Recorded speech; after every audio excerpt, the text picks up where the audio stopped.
Hello Jamaica, we're here at the Jamaica Auto Show 2025 with Bert, and we have questions to rev up your auto dreams. If you could build your dream car, what's a must-have feature it needs to have? As a glasses girly, you know when nights come and the people in my drive with them bright, yeah, Night mode. right, so night mode, yeah, so we can see.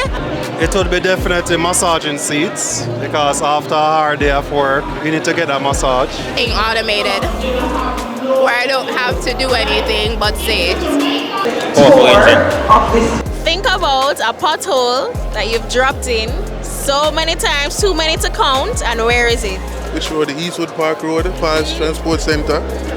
Just driving up that whole stretch of road, that was one bag of manhole, pothole, every type of hole you can find it on the road there. Washington Boulevard, right in front of the dairy company, whatever that is. I think I dropped it about half dozen times. There was one going up Russell Heights for the longest while, right where they're doing the construction. But I say, yeah, that one got me every time. Over in Portmore, Burton, Main Road, passing through Portmore, hit a pothole, going, hit it coming, burst my tire. I spent almost 15,000 for one tire. So, yeah. What it can only be described as a crater going up on Reddy's Road right now.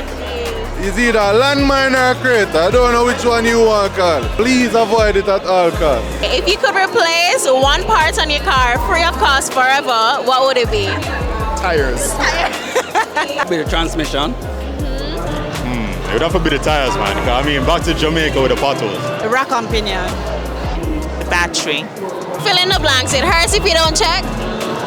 What better than him, Bert?